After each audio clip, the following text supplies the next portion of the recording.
YouTube page. So in case you have any issue with the network, feel free to join us on YouTube at IPM International, right?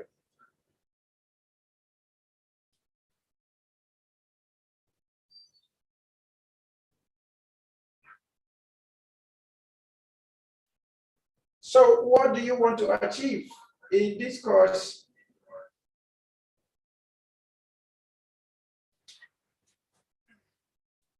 Whether for yourself or for your organization, what do you want to achieve? So let me get to read some of the things I'm seeing there. For Samuel, who said, is there, okay. Okay, so answer my question before I answer yours. What do you want to achieve in this course? Okay, so I have Yasidu Abubakar, please. Yasidu, go ahead. Unmute and let's hear from you. Yasidu, can you hear me? If you can hear me, kindly unmute and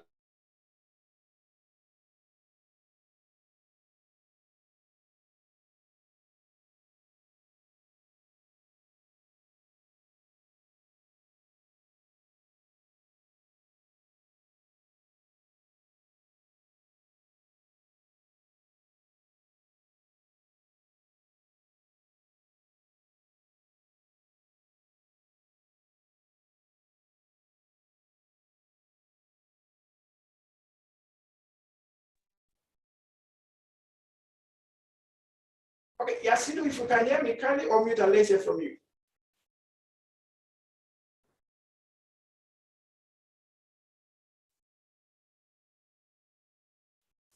Okay, yes. Yasidu, your mic is open, but we're not hearing from you.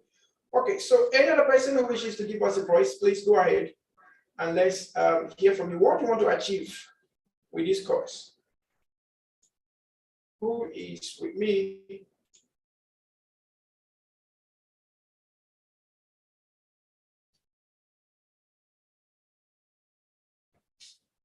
Do I have any information in Jackson? Okay, how to properly implement corporate governance in an organization. Thank you so much, Charles Ademi. Thank you so much. Can I get some more responses? Okay. Mr. Caleb, please kindly unmute and go ahead.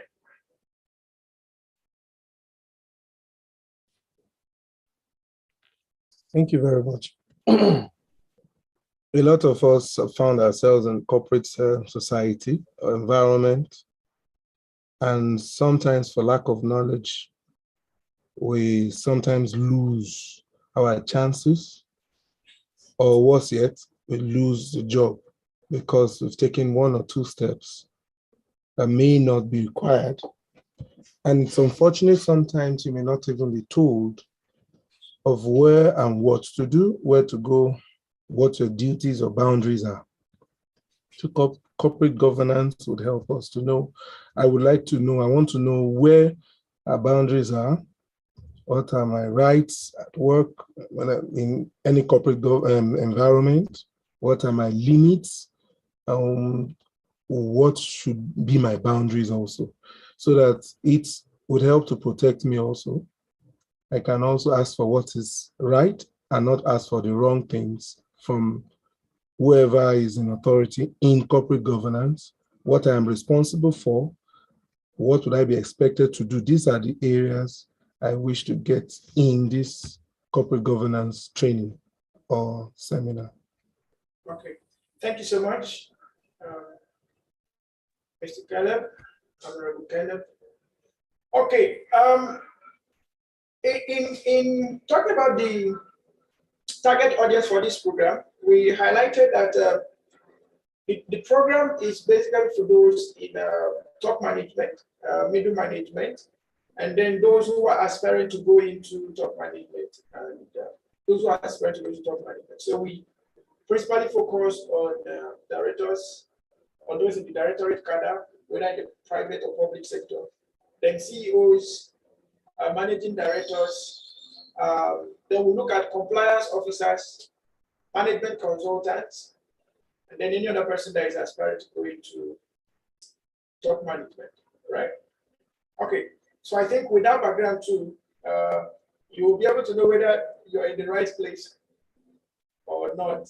Whether this is a program for you. Yes, you could be in the right place, but not at the right program. So you could also find out if this program is definitely for you at this level, so that we don't talk and it seems as though you are not carried along. Okay. Okay. I have about 40 people in class. Okay, 37 people in class right now. And then out of this 37, I've only gotten 2 people giving me a response on why they are in this class. So I want to be sure that we are all together. Once again, if you can hear me loud and clear, please kindly type 55 in the chat room. If you can hear me loud and clear, please kindly type 55 in the chat room. If you can hear me loud and clear, please kindly type 55 in the chat room. If you can hear me loud and clear, please kindly type 55 in the chat room. Okay, so that means we are all together. Now, I don't want to suppose that the issue of corporate governance is new to us. No, it's not. From personal level to family level to community level to organizational level to national level and the global community, corporate governance remains foundational to effective leadership, to democracy, to inclusive governance, participatory leadership, and all of that. So we cannot say we don't really know anything about corporate governance. So now let me also reiterate that this, our method of training here, our method of learning is interactive. Okay, so for those of us that attended the training and development program and those that attended the public speaking program, we speak so much on adult-based kind of learning. So I believe all of us here are adults, so we are not novice on this subject matter. In fact, it is because you're not a novice that made you want to attend this program, right? So feel free to share with us at all points where there is need for interaction. Let us all learn. That will help us all. Now, from Amarachi Omar, she says, to get more knowledge as well as how to implement corporate governance in this evolving world. I love that aspect of the evolving world. Thank you so much. From Nkeruwe, to acquire more knowledge on the subject matter so as to solve societal problems. Okay, so you're looking for corporate governance as relates to the bigger society. Thank you. So whichever one, we'll find the answers here today.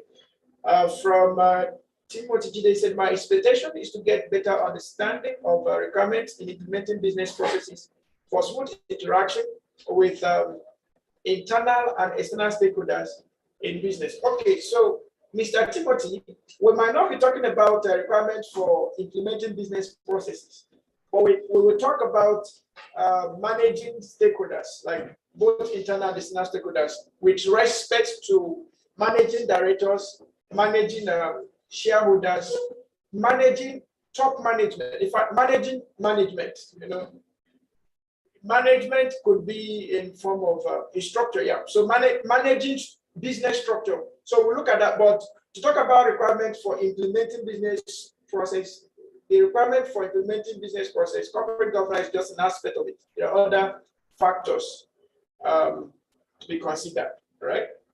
So perhaps we'll just look at business process implementation as regards to corporate governance. So corporate governance is not the totality of it. Okay, from Callisto said, I am here to acquire knowledge on how to manage values and ideas. As a manager in my organization, this is highly needed. So managing values and ideas. I think, Mr. Caleb, you people are sharing the same view. How do you present the ideas? How do you manage the ideas? How do you know your boundaries? So I think that will be key also. From Mr. Ololade said, to know more about government legislation concerning doing business in Nigeria and to know more about business structure and restructuring. So let's take one. It's not we'll get the structure, then we'll know how to restructure. So we will deal with the role of government in in doing business, and then we'll deal with business structuring. Do I have any best objective coming in? All right, so thank you so much for all of these thoughts. Okay, Dr. Alex said, to acquire knowledge and skills on the current best corporate governance practices in vogue now. Okay, so Dr. Alex is trying to know the one that is in vogue and then not just being in vogue, the one that is used now. All right, thank you.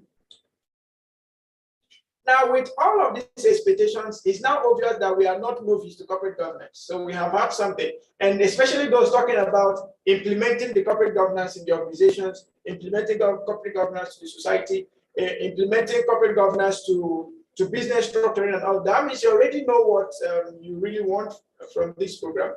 And that will give us a very good head start in this program. So all your objectives, I will recommend that you write all of them down, and we will table out all the objectives in this program. Then you write your own objectives down. The ones that are not contained, you could bring them up. If they are to be contained, we'll tell you how to be contained. If it is not, we'll also tell you, okay, this one is not for this course, maybe for another course.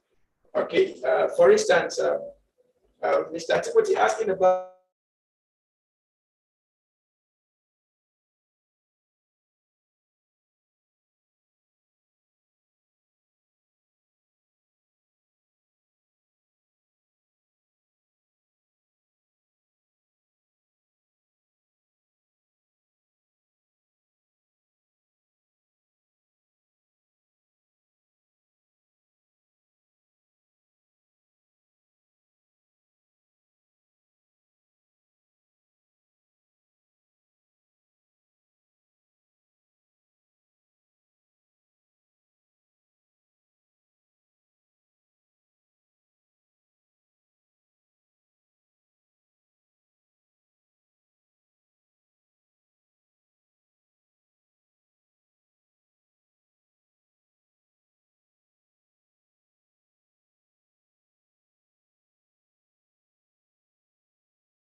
all right, sincere apologies. The network tends to be working out very wonderful today, but I'm sure we all get it right. So I will have to put up my video so that my bandwidth will cover for the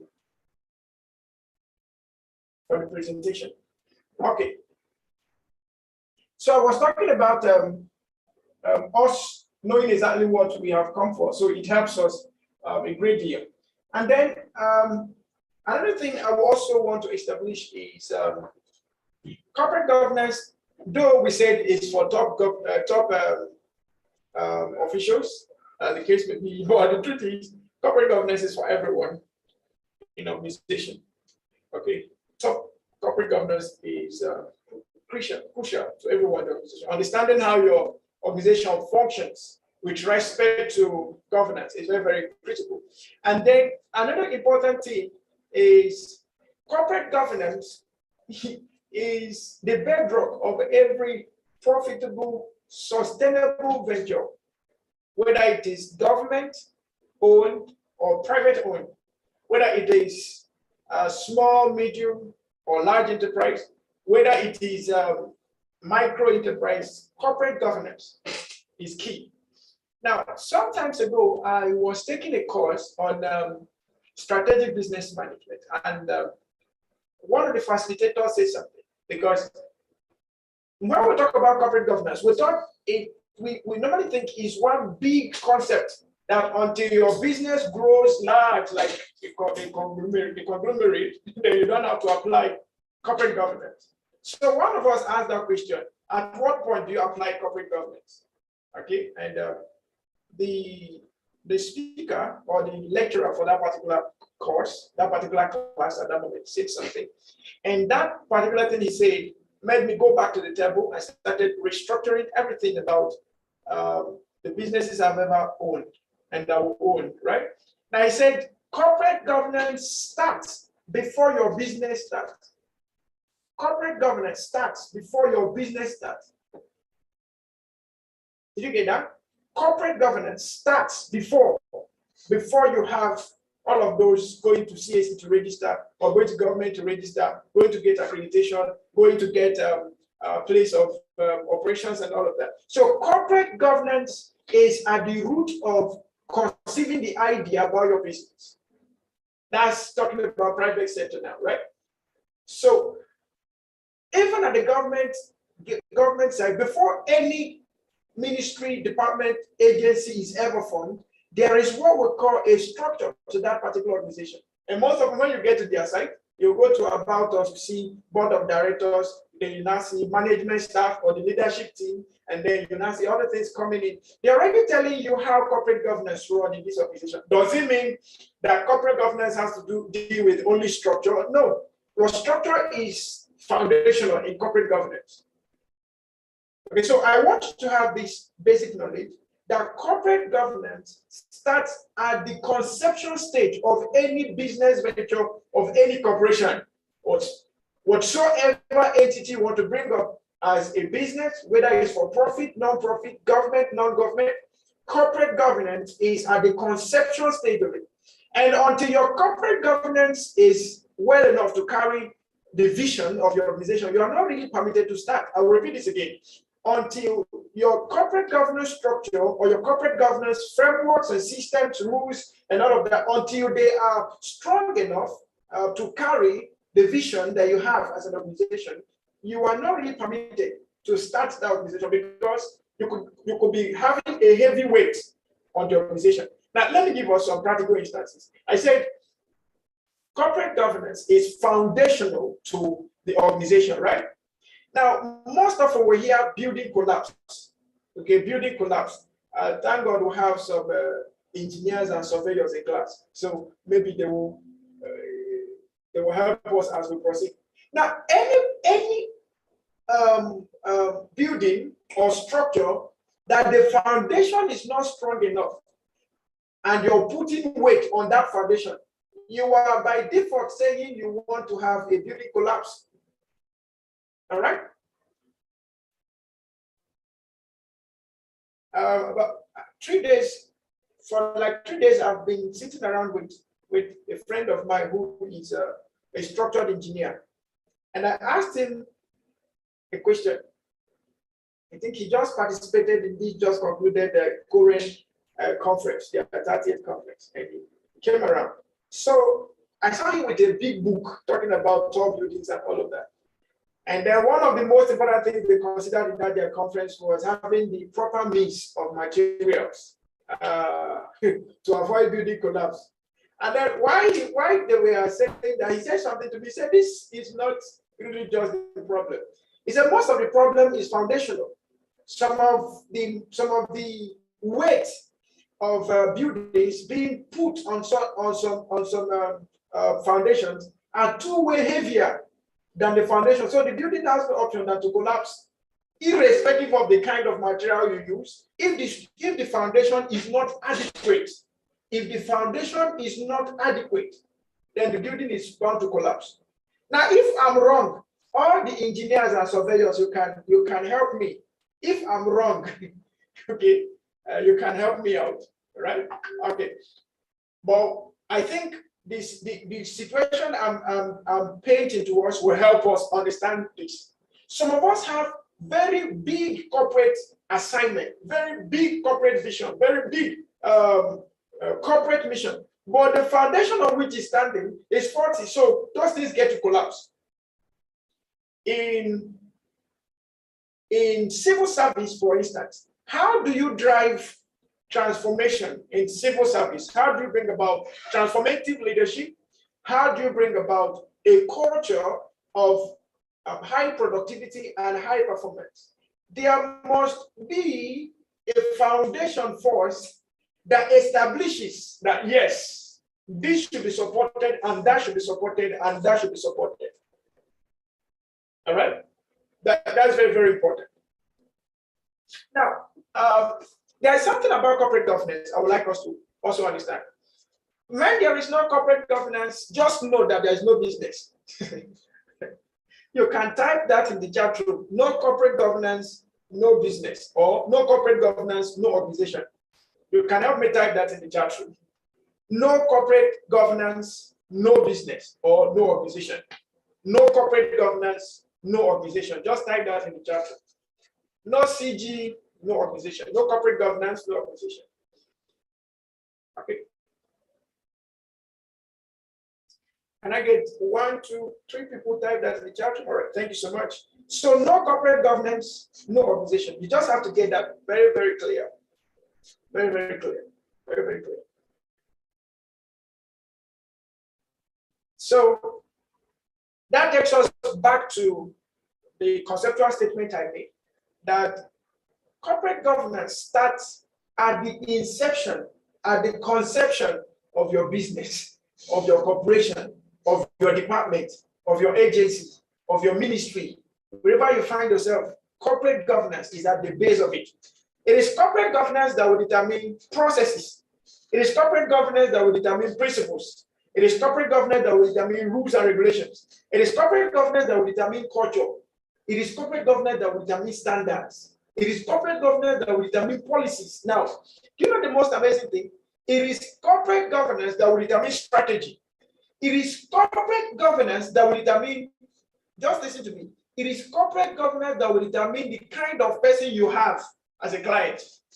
It is corporate governance that will determine the kind of people you have as a team, as a board, as shareholders. It is corporate governance that will justify or create the baseline for the justification of all of these things being mentioned.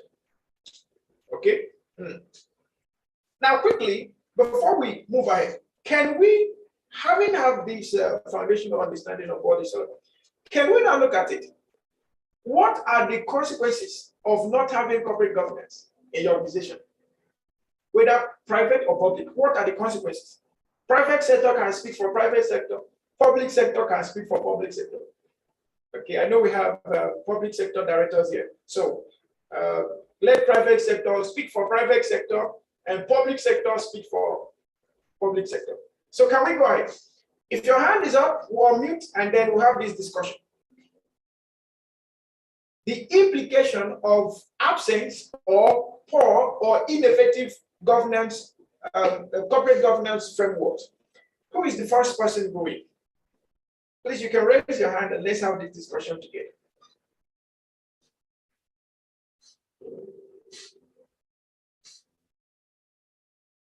Okay, so Abiodun Endurance, the legal practitioner, please kindly unmute and let's hear from you. All right, good afternoon. Good afternoon, sir. Yes, well, like you have rightly stated, the importance of corporate governance cannot be overemphasized. Now, I will speak in respect of public sector, private sector rather. You see, when you don't pay attention to corporate governance, it just means you are building on nothing. And Lord Dennis said you cannot build something on nothing and expect it to stand. You are only trading for the future without a future. So without corporate governance, one of the risks involved is that you are going to run foul of regulatory compliance. The law is going to catch up with you. So that is one of the major disasters that have to do with lack of regulatory corporate governance structure. Thank you. Thank you so much, Barrister Abiodun. He said the law will catch up with you if you don't have corporate governance. So maybe by the time we get to compliance, we'll learn more on how you can catch up with the law and how the law will catch up with you. All right, thank you so much. Engineer Davis, let's hear from you. Good afternoon, sir. Good afternoon, sir. Yes, another serious impact of lack of corporate governance is such organization will be carrying risk. Such risk may be known or they may be unknown. For example, there will be issues of fraud and corruption that can bring the company down. And also, employees in such organization, they will not have they may not have appropriate processes to follow, and so they may be misrepresenting the organization, and that can often cause them reputational damage. Thank you, sir. So you've said what the statement you made now is compound. So you spoke about diverse risk, and then in the diverse risk you mentioned bribery and corruption, theft, fraud, lack of motivation, and then a lack of accountability. Okay, so thank you so much for all of that. Can we have some more other consequences if there is no corporate governance? What are the consequences? So if your hand is up, we'll unmute you. So let's get to have your hand up. Okay. Who is giving us a thumbs up? So we need the hand up, not necessarily thumbs up. So just raise your hand. Or if you want to say something, just type 1 in the chat room. We'll just unmute you. If you want to contribute, just type 1 in the chat room. We'll just unmute you. If you want to contribute, I'm seeing thumbs up, and I don't know where it's coming from. So if you want to contribute, just type 1 in the chat room, and then we know that you're the one. Then we'll unmute you. And then if you could use the raise hand feature, that will suffice. Okay, so Michael Bode Matthew. So let's get to Michael Bode Matthew. All right. So please, Mr. Michael Bode, you can unmute and let's hear from you. Mr. Michael, if you can hear me, you've been asked to unmute. Kindly unmute and let's hear from you.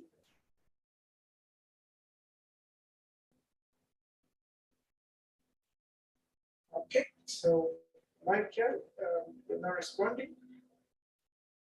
Okay, can we get at least 2 more consequences of poor or ineffective corporate governance before we dive into the program? Can we have 1, 2 more so that we can dive into the program? So we've heard from private sector, but public sector, we've not heard from you. And I've seen some directors, but I will not call them because I don't know whether you're in another meeting. But joining class by first. Okay, so Mr. Peter Adoga, we want to say something. So Mr. Peter, we are requesting that you unmute. Okay, so Mr. Peter, please can you unmute and listen for me? Okay. You said that if there is no corporate governance, there is no organization. And so since corporate governance is the basic, the real essence of the organization, and it drives its principles, its policies, its culture, then it means corporate governance will be what will build the organization in terms of how people will perceive the organization. And as such, if there is no corporate governance in the organization, then it means it will affect its clients, its clientele, the way people will perceive that such an organization. And as such, the kind of customer retainership will be a problem in that kind of organization. And I think all the major brands that we see around definitely should have strong corporate governance. And those organizations that we see dying off with time, it's definitely probably as a result of poor corporate governance structure. Thank you so much, sir. Thank you so much for that wonderful contribution. Okay, let's have Director Orelaja. So let him speak for public sector. Director Orelaja, please, you've been asked to unmute. Kindly unmute and let's hear from you.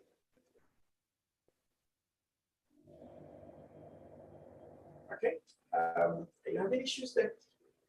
Okay, so Mr. Michael Bode Matthew, your mic is open. You can go ahead, please. Thank you very much. Yes, sir. Lot of corporate governance has a lot of side effects and adverse effects to that matter. In most cases, we discover that most employees will not have structure. Law and order will be disobeyed. Fraud will be order of the day. Inappropriate policies, inappropriate activities will be the order of the day. People come in and out of the business at their will. And that will help and cause a lot of issues Thereby, the organization will definitely decline in profitability, and the index will definitely drop a lot. All right, thank you so much, sir. Although the sound was more of like a network news, I couldn't get all of the information, but I heard things like where there is no corporate governance, the structure will be absent, there will be lack of law and order, there will be high level fraud, bribery, and corruption. Yeah, I got those ones. Thank you so much. And then from the chat room, men finally responded.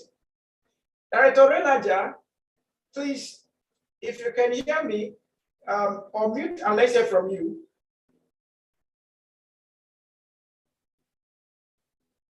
Okay, so while we are waiting for you to come up, Amarachi Ogba said, loss of stakeholders trust comes as a result of poor corporate governance. The case of Nigeria and the citizens. Okay, you are in UK and you are accusing us in Nigeria. Who told you that we are having distrust issues with our corporate governance leaders? All right, from Sobel Callistus, he said corporate governance is the brain boss of every structured organization. All right, from Rose Pepper said the lack of corporate governance delays growth. Thank you so much, which causes bad reputation. Thank you. So let's forge ahead. Let's forge ahead. So having established some of the things that corporate governance, the lack of it, because I want to also let you know that corporate governance can lead to,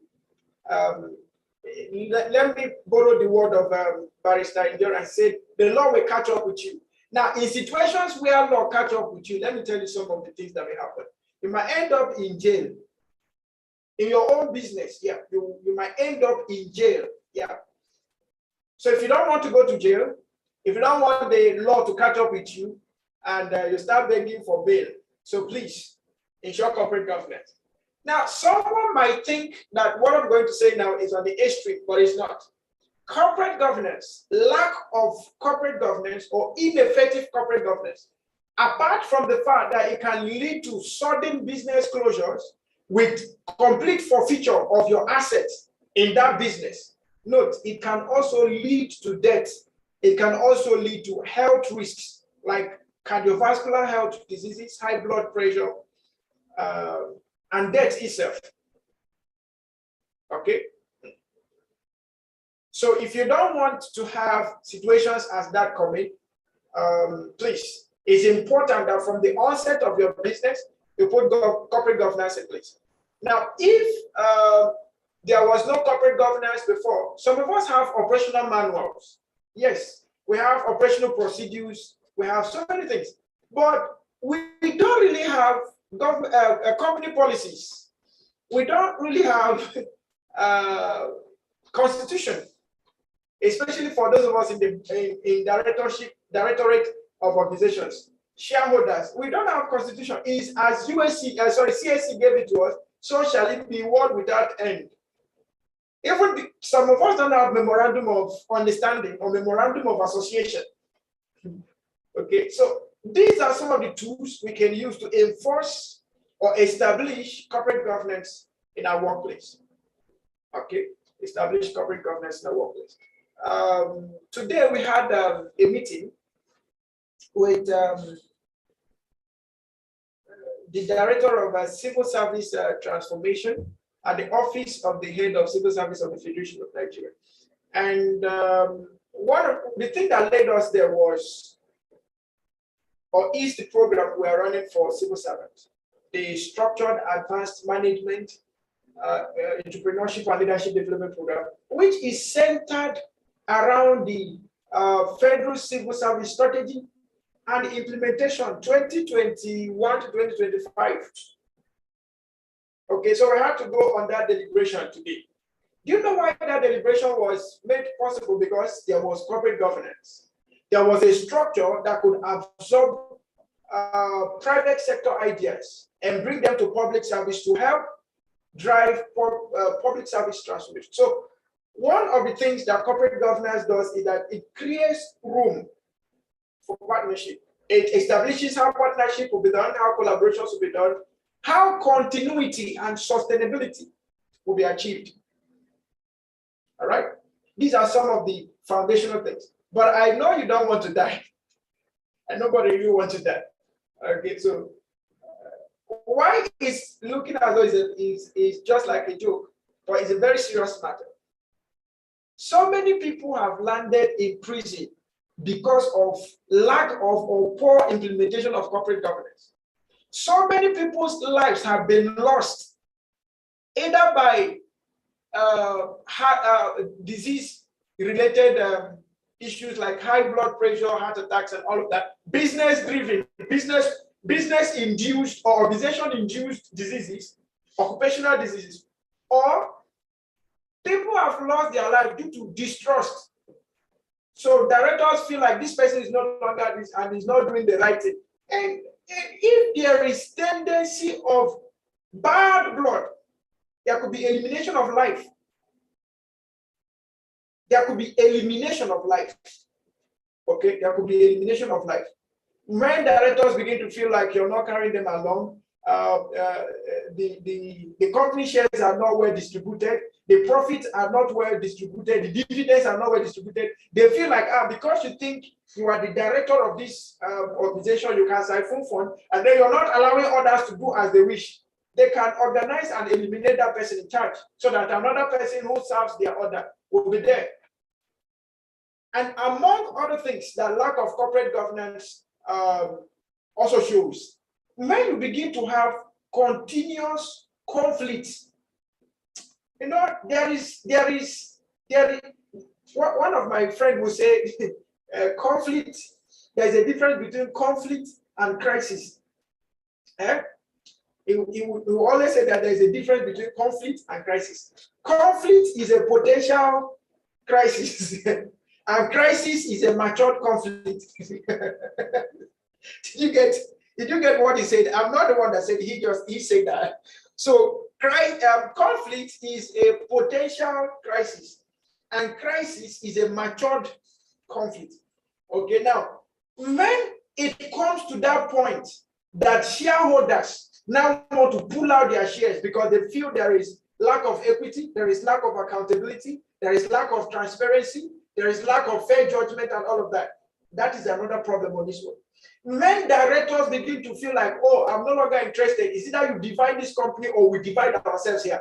That is a problem on this one. That alone can send somebody to early grave.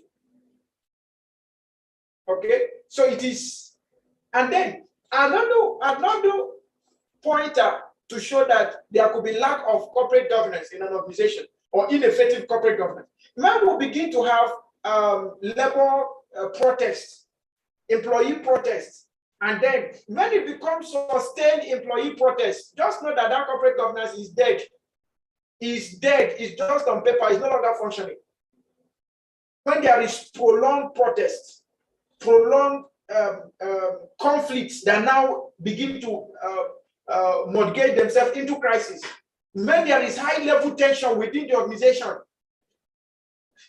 Another pointer is when you begin to see high level attrition rate, your employee rate of attrition gets high and is getting higher. Just look at your corporate governance. It could mean that corporate governance is gradually becoming absent or ineffective.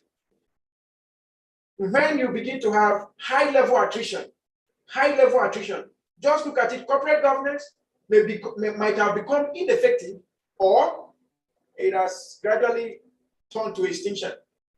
So we don't want to have all of this. Okay, we don't want to have all of this. So that's why we are making sure that by the end of this program, every one of us here not only understand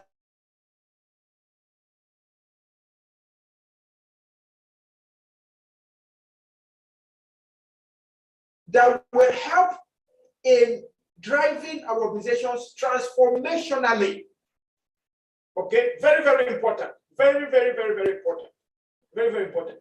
And let me take that to say that in the world of training, or in the training and development industry today, one of the most corporate governance, it could cost as high as $25,000, $30,000, $50,000.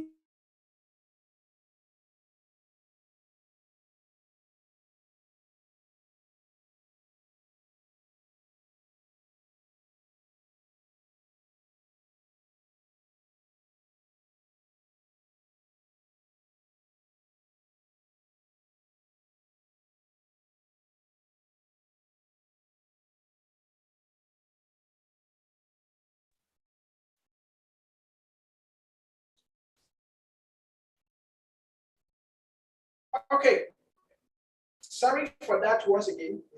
The network today is interested to ensure that we put corporate governance in place. Okay, all right. So that's by the way. Now, I was trying to say that in the industry, in the training and development industry today, one of the most expensive workshops you can ever go is corporate governance-based workshop. And some of the things that are being done today is that these workshops are now broken down into different segments. So you have corporate governance foundation, you have internal controls, you have compliance, you have cybersecurity, you have fraud and dictation. So there are different aspects that now break it down, and these courses are quite exorbitant. All right. So my advice is, as you're here, make sure you attend the program from beginning to the end, at least. At least you get the knowledge of implementation, hoping that one day you will get the necessary certifications for it. All right. Now, before I proceed, do I have any question? Any comment? If there is no question for me, and you wish I proceed, please kindly type 55 in the chat room. If you think we are going to go and I should proceed, please kindly type 55 in the chat room. All right, so I have 5555 from Engineer Ahmed. Thank you for giving me that. So let's proceed. I trust you could see my screen. Please, if you could see my screen, kindly indicate. If you can see my screen, please just type 11 in the chat room. If you could see my screen and it's quite legible from your end, please kindly type 11 in the chat room. If you could see my screen and it's quite legible, please kindly type 11 in the chat room. All right. All right, thank you so much. So remember I said this course is a 2-level course. So I have the associate level and we'll have the lead level, the senior level. Now for the first level, these are the components we're going to be dealing with. We're going to be looking at what corporate governance is all about, defining corporate governance, explaining what a corporation is, describing the features of a corporation, explaining the concept of what good corporate governance is all about, explaining the Sarbanes-Oxley Act, describing the role of government in corporate governance, describing the World Bank directives for corporate governance, explaining the factors directing corporate behavior, describing the emerging best practices of corporate governance, explaining what is corporate social responsibility, explaining the role of board of directors in corporate governance, describing the benefits of corporate governance. Then we will also look at the principles of corporate governance and then the rules of corporate governance. So these are the first set of information we'll consume between now and Saturday. So we'll consume all of it. Now, by next week, we'll now be looking at some other capital issues like fraud, dictation, cyber, information security, privacy management, looking at compliance matters and legislations, and some other topical issues we'll be dealing with by next week. But for this week, we'll deal with all of this. So let's proceed. As often as we can, we try to start our classes with simple case studies. So let's look at this case study, and we'll also discuss it a little while. Then we'll now look at summarizing the class for today. It's a look at the news that made headlines in all the leading newspapers across the world. So this is the leading headline for today. Satyam Computers involved in one of the greatest frauds of the business world. So let's see stories in detail. This is stories in brief. Let's now look at stories in detail. Please, I need someone to volunteer to help me read the stories in detail. Please, if you raise your hand, I will unmute you so that you help me read through the stories in detail. Stories in detail. Who is helping me?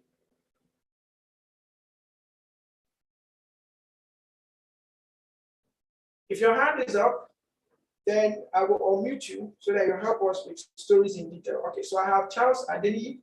Please, Mr. Charles, kindly unmute and fire up.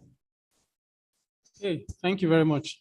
So, Satyam Computers is a reputed software firm of India with around 185 Fortune 500 companies as customers and operates in 66 countries.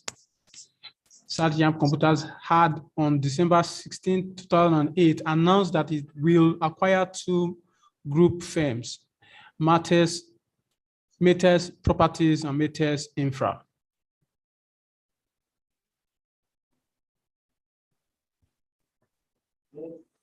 The board of directors of Satyam had approved the founder, Braju Ramalinga Raju's proposal to buy 51% stake in Matters Infra and 100% in Matters Properties.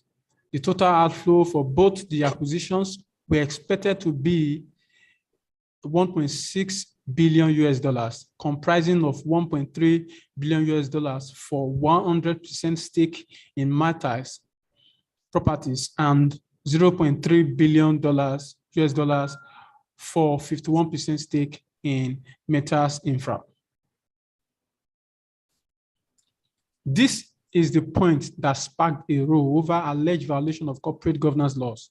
The deal was not profitable to the investors. Hence, after this announcement, the investors started raising a hue and cry.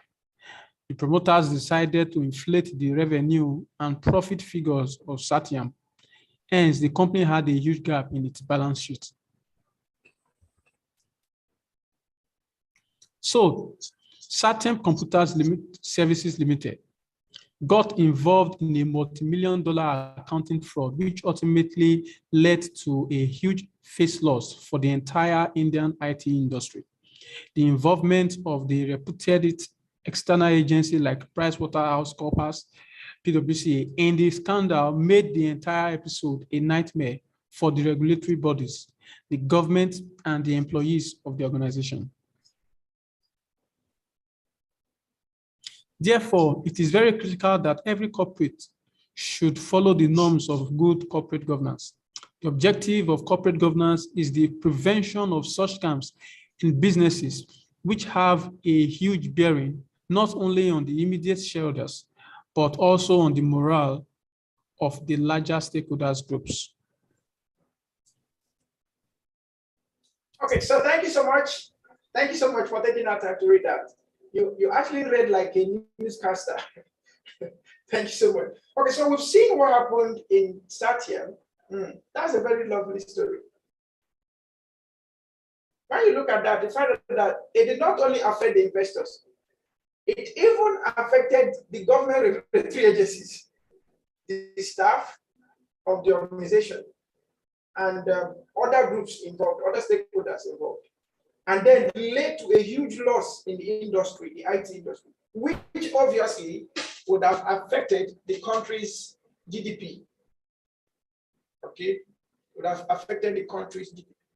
So when we talk about corporate governance, is this just an element? And that's just the element of fraud coming into corporate governance. So the virus here is fraud coming into the system of corporate governance. And it affected as high as the government itself and the economy generally. So when we talk about corporate governance, it's not just me, myself, and I. It is from you to the external stakeholders, from the external stakeholders back to you. Okay, you know, we have similar situations occurring on a daily basis. in this class, I saw our what do you call it? Our accountant that does our taxation filing for us. I saw Silas Gunde. Okay, it's like he had gone into network. I saw when he entered. Now, some of these things we are talking about. For instance, do you know how much government loses every year from tax fraud? Tax fraud only. And then when we sit back, we say government is not doing anything. The question is, how many of the people, how many of the organizations who are meant to be corporate, legally corporate, are abiding by compliance rules? So in Nigeria, for instance, lack of electricity, please, I'm not saying that this is absolute, I'm just giving some instances so that I don't raise you and cry now. But some of the challenges we have are driven by non-compliance. For instance, tax evasion is a serious corporate governance fraud case. And if they catch you, you pay compliance fine, pay penalty. And some of the penalties are not friendly. Some of the penalties are not friendly. No matter how big the organization is, the day that government decides to catch up with you, you will pay through your nose for all of the fines, all of the penalties that you thought you were evading at the end of the day. So it's important we as business executives, public service executives, or public service directors, let's understand the implication of all of these things. Okay. Now remember I said corporate governance starts from you as a person. How many of us have paid tax? How many of us as individuals, especially private sector, how many of us pay tax? How many of us pay for social insurance? How many of us pay for pension? I'm talking of private sector now. How many of us pay for pension? Because for public service, by default, from your salary, they remove it, right? But we want to have our employers do more for us without having to ask ourselves, what are we expected to do? In fact, my basic advice to all of these startup companies and any organization that is not involved in compliance matters, better help yourself. Okay? Better, well, let me not talk too much because we will still have to talk about the issue of compliance with time. Okay, but these are some of the basic things. There are typical cases preventing the full relationship between government and the business environment, and the business environment to government. Some abiding corporate, some fully compliant corporate organizations think that they think that government is not doing well. On the other side, government is thinking that they are not doing well because there are quite a number of people. We have over 1 million registered companies in Nigeria. As of the time we are preparing for this course, we have less than 20,000 compliant organizations in Nigeria. We have over 1 million. In fact, it is recorded that every year we have over 100,000 new companies registered. Every year we have over 100,000 new companies registered, right? But when you come to comply, you can go to what we call them now, Bureau of Public Procurement, and find out for yourself. You can go to pension, Nigerian Pension Commission. I'm talking of Nigeria, right? So in your own country, please find out what's happening there. Okay. So we have over 1 million companies, registered companies in Nigeria. But when it comes to compliance, we only have less than 20,000. I can even send you the list of that 20,000 in case you, well, let me not do marketing for now. But these are critical issues. These are critical issues. Whether your company is a one-man staff, two-man staff, three-man staff, please make sure that you are compliant. Compliance provides opportunity for you. So in essence, corporate governance, effective corporate governance provides opportunity for you and your business, for you and your ministry, for you and your department, for you and your agency, for you and your parastatal, right? Very, very important. Okay, all right. Now, if we are still together, please kindly type 9 in the chat room. If we are still together, please type 9 in the chat room. Let me know we are still together. All right. Thank you. All right. Now, if what we are learning is making sense to you, please kindly type Y. Type Y, capital Y in the chat room. If what we are learning now is making sense to you, please type Y in the chat room. Type Y in the chat room. All right, thank you. Now, let me move to the next slide by saying, by the end of this course, you should, if your company is not compliant, you should be able to establish to them why they need to be compliant. Do you know what I'm just saying now? If by the end of this program, or perhaps your company is not a compliant-based company, what do I mean by compliance? The only thing they know about compliance is that they registered with maybe with CAC, and that's all. They don't pay tax, they don't do social insurance, they don't do pension, they don't do ITF, training contribution and all of that. If your company does not do that, then by the end of this training, you can even record only this part I'm saying now and take it to them. That we say we are recommending that they should ensure that they are compliant. Okay? One of the essence of compliance is that it increases retainership, it reduces attrition, and it increases retainership of quality human capital. That's why in the government space, the government staff will tell you that government is the most secure job. It is more secure because there is compliance in place. Nobody wants to leave his gratuity and pension and run away. Okay, so that is foundational. Okay, so what I always tell public sector is find out what government is doing and just make sure you practice it more effectively. All right, find out what government is doing and then make sure you practice it more effectively. You'll find out that you are good to go. All right. Okay, thank you so much. So let's proceed. So what then is corporate governance? Corporate governance is basically a detailed disclosure of information and an account of an organization's financial situation, performance, ownership and governance, relationship with shareholders, and commitment to business ethics and values. You see that this information now we just shared out, that is where the problem is. How many directors, especially managing directors, want to have disclosure of information to their directors and to their shareholders? How many of them? The only thing the shareholder knows is that I have 10% share. Okay, I have 5% share, I have 1% share. That's what the shareholder knows. The director just knows that I am an independent director. So what's my role? I don't know. What's my responsibilities in the organization? I don't know. I just have my name in the legal documents. So what are the benefits of your association with a company? Well, I don't know. So how many directors, like, let me say, when I mean directors here now, I'm talking of the managing directors, the chairman of boards that have higher shareholding within an organization, how many of them are willing to have disclosure of information without having conflicts? How many of them will actually put their hands on their chest and say yes, they actually do that? From inception, there are a whole lot of folding up of information. And that is a potential crisis. You're building for conflict, and very soon it will result to what do you call it now? It will result to crisis. And if you're not careful, you will lose the director, you will lose the investor, if you're not careful, you will lose your staff. And then that director or that shareholder might end up becoming your competitor in the market. Just imagine how that will look like to you. So from your own bosom, you have just initiated a new competitor.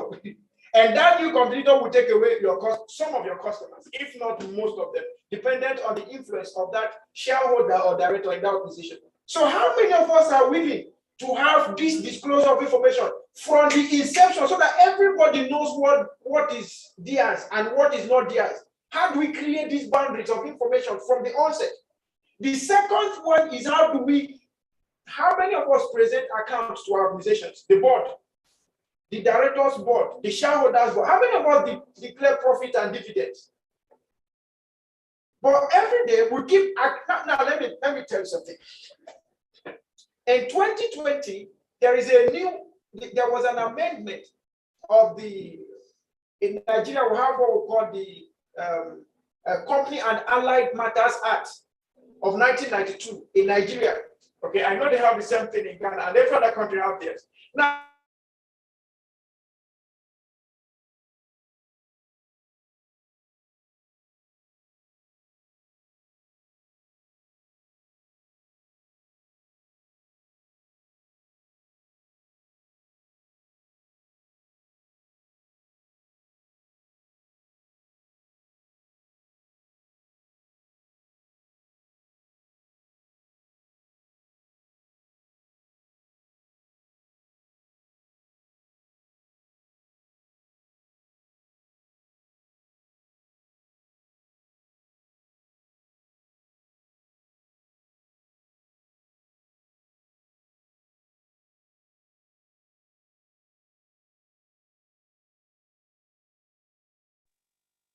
okay, so sorry about that. We're having some network challenges, but I'm sure it will be fixed.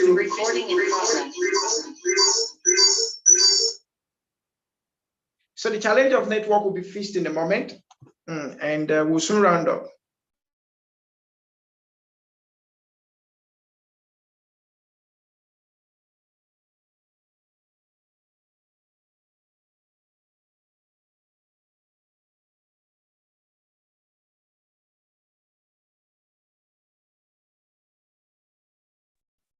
All right, so you're welcome back.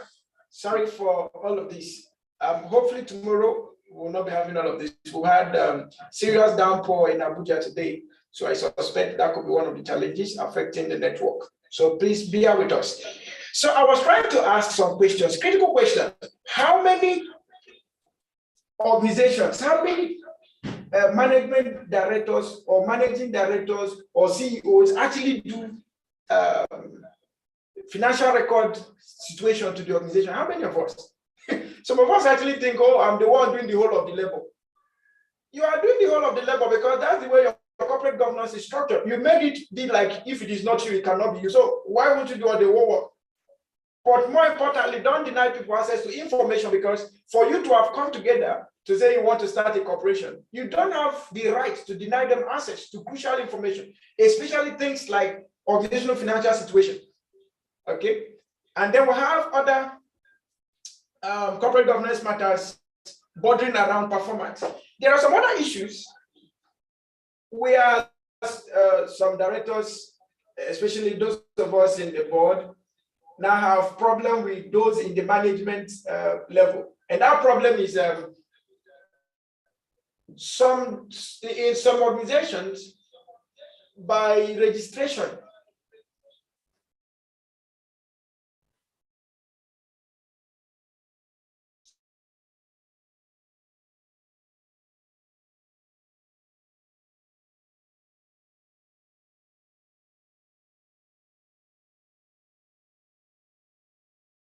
All right, so by registration, you say this person was going to be a director, that was going to be a director. We have directors with shares and we have directors without shares. Now, most often, those directors that are coming in without shares, all right, they become operation-based directors. So we tag them executive directors. So they are responsible for the day-to-day running of the business. While we have some other directors with shares that what makes them a director is because they contributed investment-wise. They are part of the share capital. They have shares in the organization, right? Okay, so we now have this issue of performance where the main managing director who has the largest share will not tell you, this director is not performing. That's why I'm not telling him or her that. That director is not performing. In fact, that director is the reason why we are not going where we are going. So these are some of the issues that need to be trashed in your management board. Now, if you need to resolve to use consulting to deal with matters as this, then you can deal with them. But you don't have the right to withhold information from them. If all you tell them about is the debt profile and you don't tell them about the credit profile, then there is a problem. I will repeat this again. If all you tell your directors and shareholders is the debt profile and you don't tell them about the credit profile, the profit profile, the dividends profile, there's a problem. That means you're trying to hide information from them. These people, the information you think you have is sensitive. As it is sensitive to you, it's also sensitive to them. And when we go to incorporation, we will look at how to select a director so that we don't get to the point of where you don't want to disclose things. You not think if you disclose, they will carry it and run away. They will run away with the idea. They will run away with the money. They will, in your mind, what is just running is run away, run away, run away. They will run away with this. They will run away with that. Okay, then talking about ownership also and then governance. The relationship with shareholders and then commitment to business ethics and values. It is the commitment to business ethics and values that will determine whether staff will be motivated to stay or not. It is commitment to business ethics and values that will determine whether there will be labor protests or not. It is commitment to business ethics and values that will determine if your reputation will be on the high side or it has been bashed. It is commitment to business ethics and values that will determine how staff will be working. Okay, so as a director in your ministry, as a director in your department, all right, you need to understand that one of your figurehead role as a director is to maintain high-level corporate ethics and values, because those ethics and values become the driving force from the cultural perspective of the organization.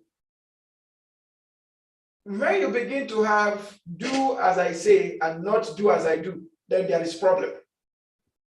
Just know that corporate governance has been turned upside down. When, as a public service director, your subordinates, what you're preaching to them, not necessarily by words, but by acts, what you're preaching to them is do as I say, but not as I do. You are indirectly promoting the dissolution of corporate ethics and values, which will not speak well of your company's brand or your department's brand, and as the case may be. All right, so very, very important, very, very important, very, very important. Okay, so if you're still with me and you're learning something, please kindly type 22 in the chat room. Honorable Jesse, your hand was up. You wanted to ask a question. Oh, Honorable Jesse, your hand was up, but now you're out. So I don't know whether it was a question or a comment. Okay, so if you're still with me and you're learning something, please type 22. If you're not learning something, please type 00. If you're learning something, type 22. If you're not learning something, type 00. If you're learning something, type 22.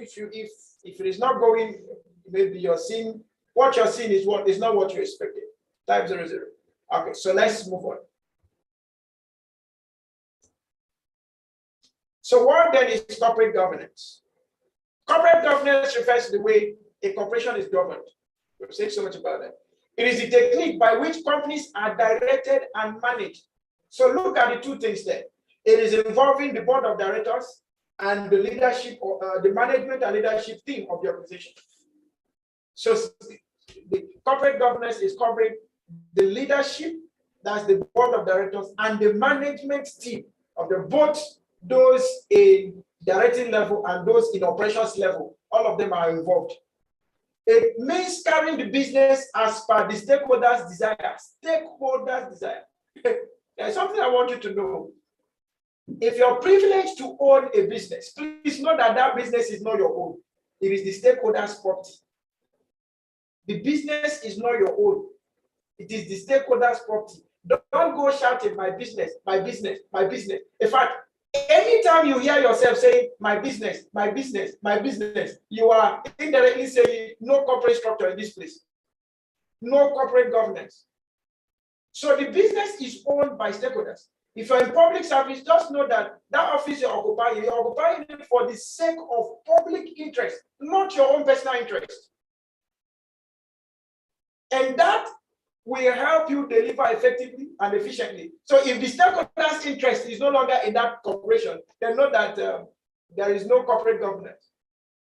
Okay, and I will advise you to start practicing inclusive governance. Stop saying my business. I'm talking of those now that are privileged to be MDs and CEOs. Stop saying my business, my business, my. No. put it the right way. Our organization, our business, our firm. Stop saying my business. It's not your own. You're just privileged to head that business, not that it's your own. All right? Okay.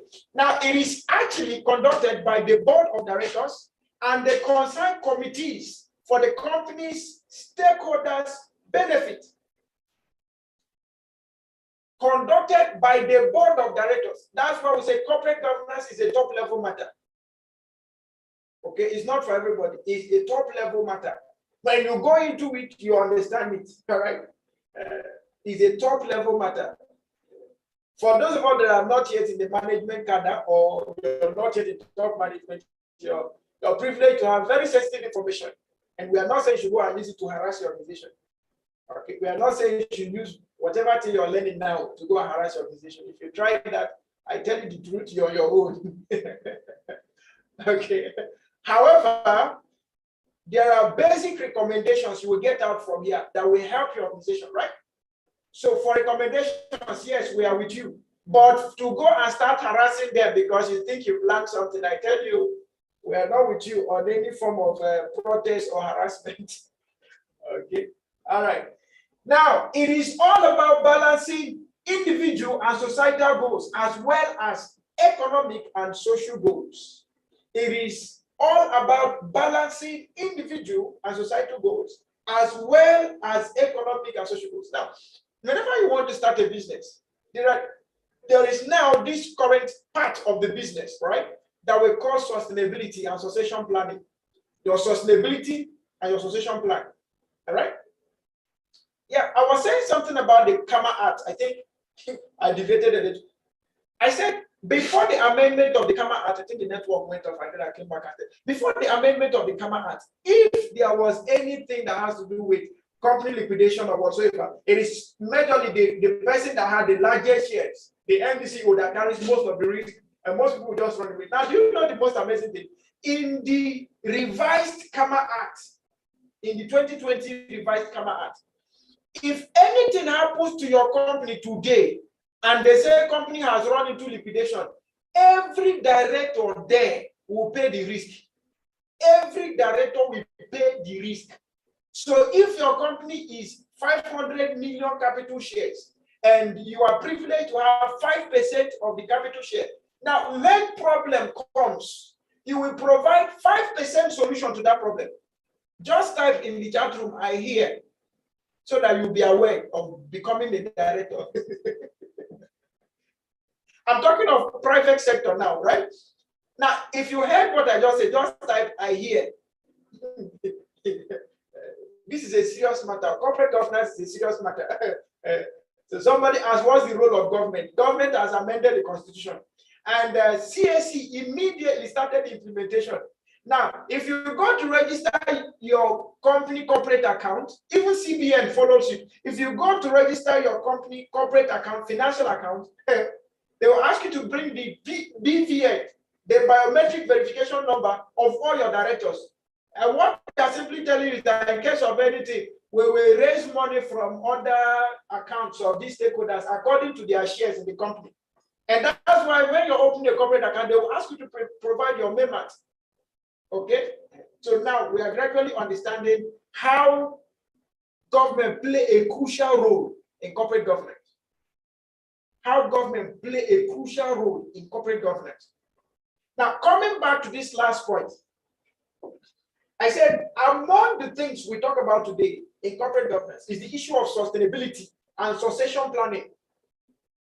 And when we talk about sustainability, in default definition, we say how to use the resources of today without jeopardizing or without having the merit of its use tomorrow. All right. So every organization is focused on an aspect of the economy. So by sustainability, how do you try to make the most of the economy now without your company's activities bringing deterioration to the economy in the future? What are the prospective, positive, long-lasting impacts that your organization, your business venture will bring? Your department, your ministry, what is that they will bring as sustainability to the society, to the global community at large. So if your company too does not have succession plan, or perhaps sustainability plan or business continuity plan, okay, there is a little difference between business sustainability and business continuity. We'll deal with that with time. Most people confuse business continuity with business sustainability, or business continuity with corporate sustainability, organizational sustainability. Okay, organizational sustainability deals more with impact, proposed impact of your business to the society and the community at large, the global community at large. While business continuity deals more with how can you optimize processes, how can you bring about innovations, how can you bring about creativity, how can you drive operational efficiencies and effectiveness, how can you drive succession. Those are under the level of business continuity. But when we come to talk about sustainability, we are talking about positive, long-lasting impacts that your organization is bringing. Did you get the difference between the two? If you got the difference between the two, please kindly type Y in the chat room. Type Y in the chat room. If you got the difference between continuity and sustainability, please kindly type Y in the chat room. If you didn't, please let me know. I will explain that again, so that moving forward, it won't be a conflicting case. Okay, I said business continuity has to do with optimization of processes, driving innovations,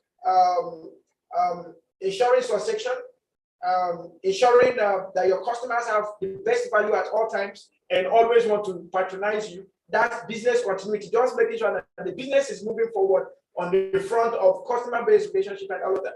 But for corporate sustainability, it has to do with what impact, what positive, long-lasting impact is your organization bringing to the society, bringing to the economy, bringing to the GDP of the country where you are, and bringing to the global community at large. Okay, so that is sustainability. Okay, so if you got that, type Y. If you didn't, type 0, so that we know where we are.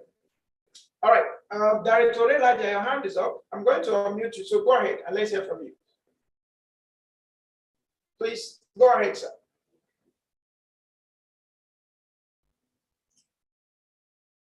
Is that a mistake?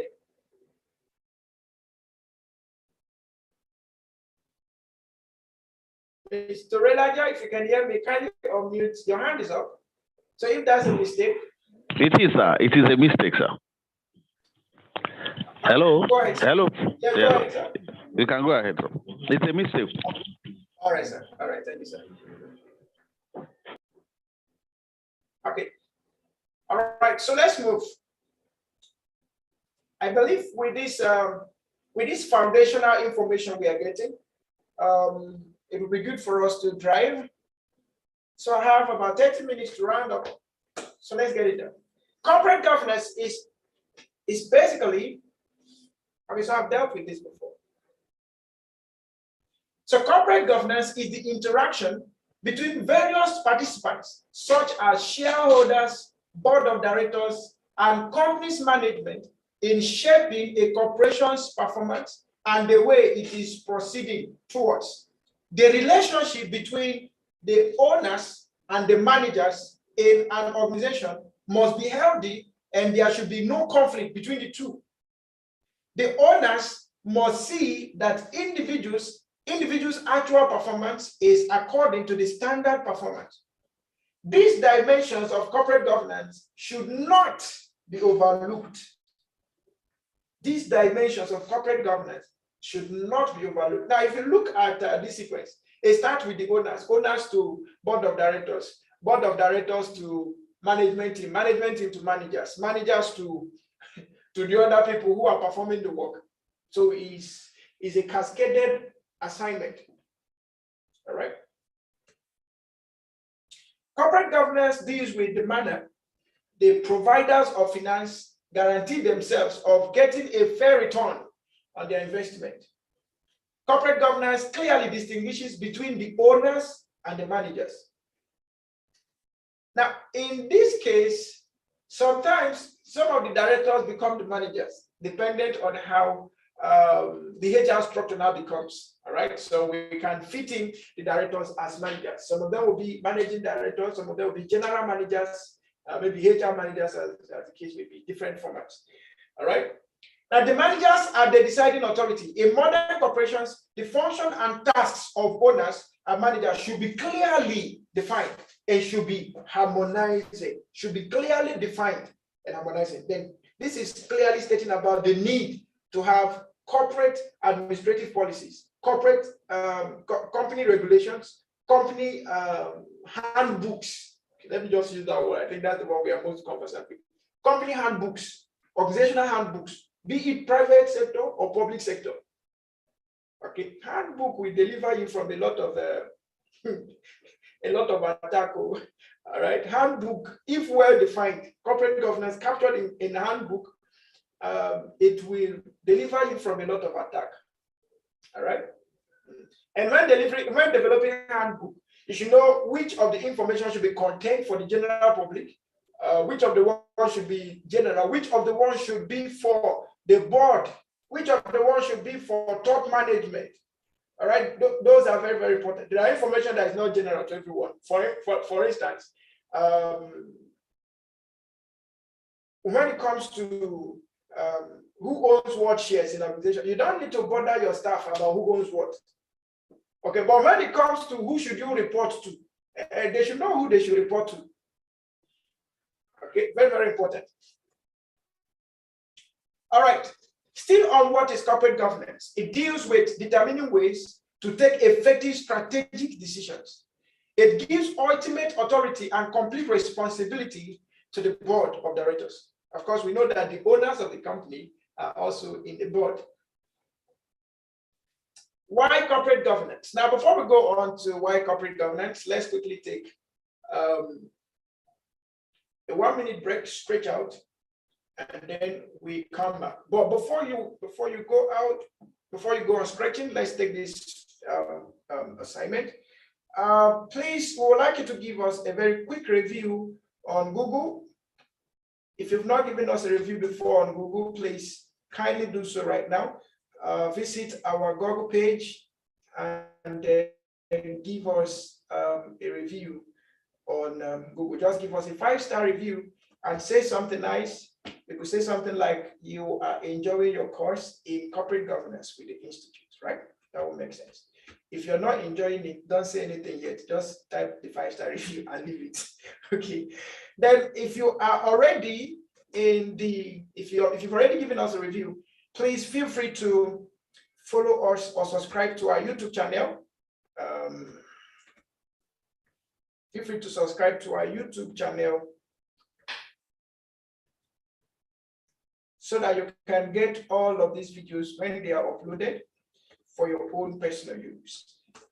If you have already followed us on YouTube, then feel free to join us on LinkedIn. Okay, feel free to join us on LinkedIn. We're providing all of the links so that it will be easier for you to just click and then do the assignment. For Google page, you just click on it and then give us a 5-star review and then say something nice about the program. And then for YouTube, you just click on it and hit the subscribe button and then open up the notification so that whenever we upload any lecture, you get to have it for free. And then on LinkedIn, just hit on the link and then click on follow. Please note, none of these will cost you a dime. They are all free. They are all free tasks to do, right? Okay. So that's that. So we'll take 1 minute, and when we are back, we'll be rounding up for today. So when we come back, we'll be dealing with why corporate governance. Thank you.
right, thank you so much. I believe our 1 minute had been judiciously used.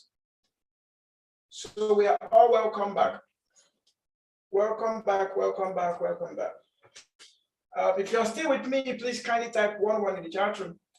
If you're still with me, please kindly type 1 in the chat room. If you're still with me, please kindly type 1 in the chat room.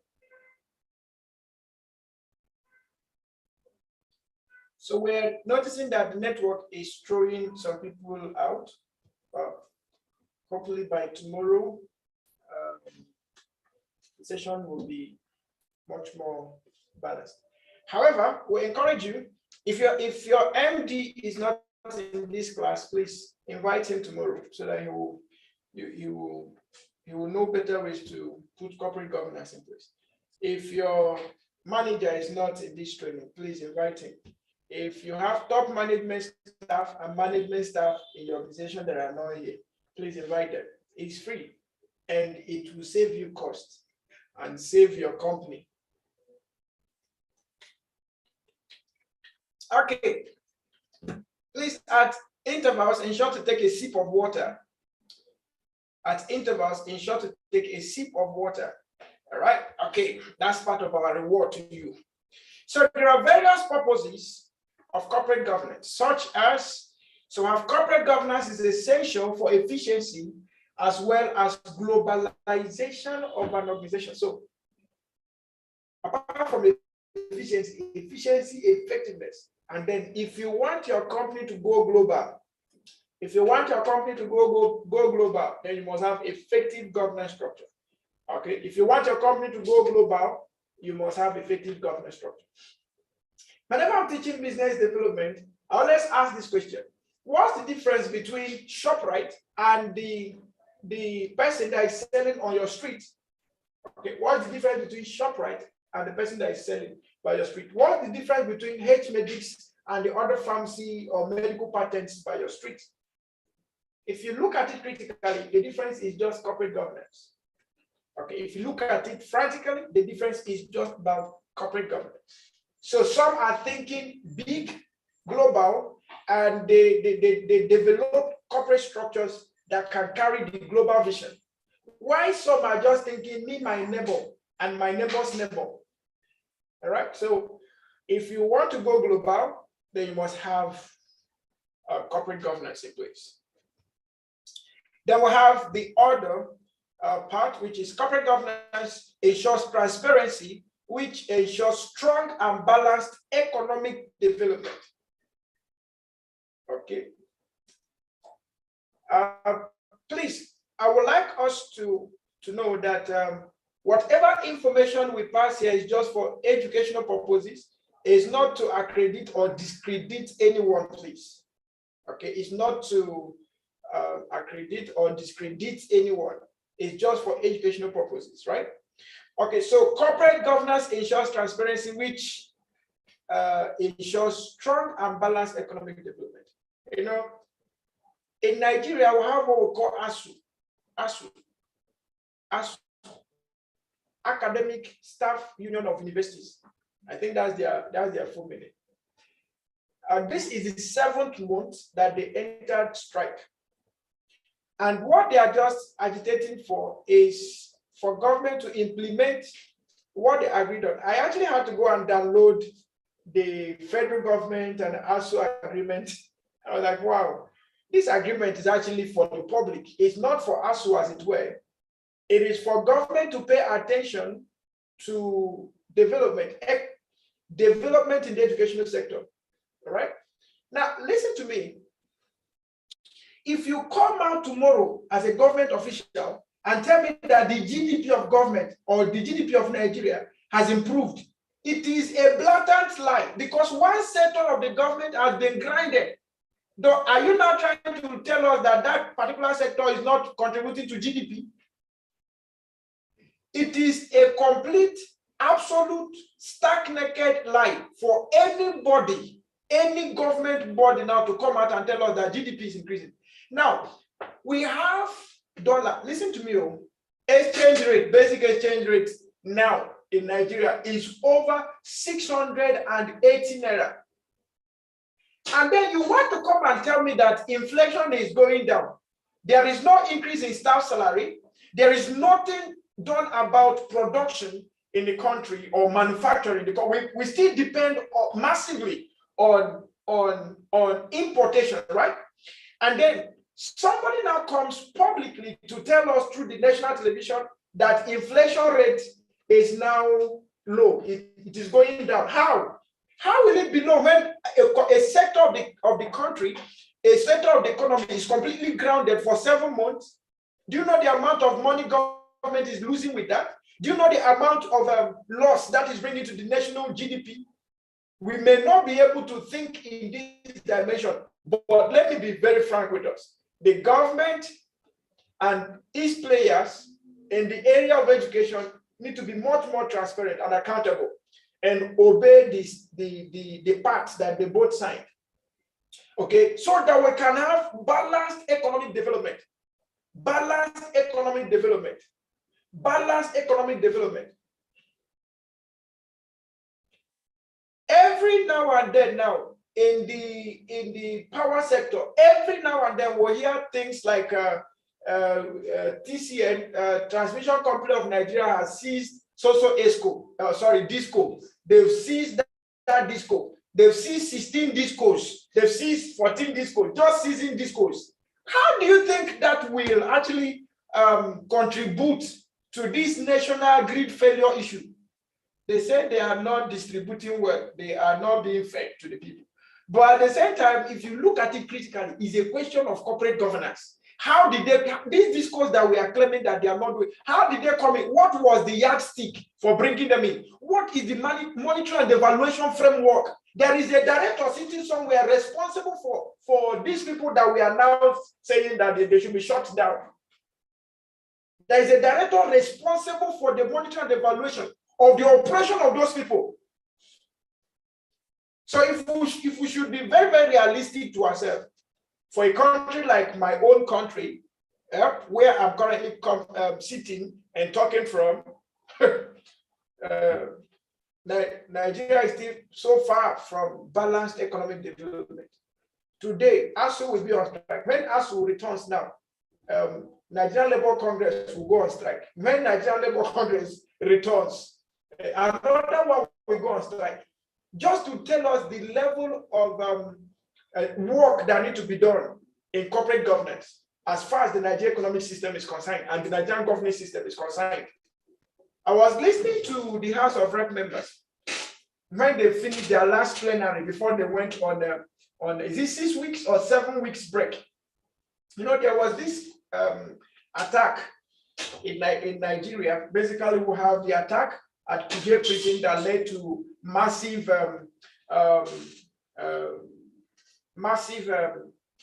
release, not official release, illegal release of detainees in the Kuje prison. And then we had another attack on the president.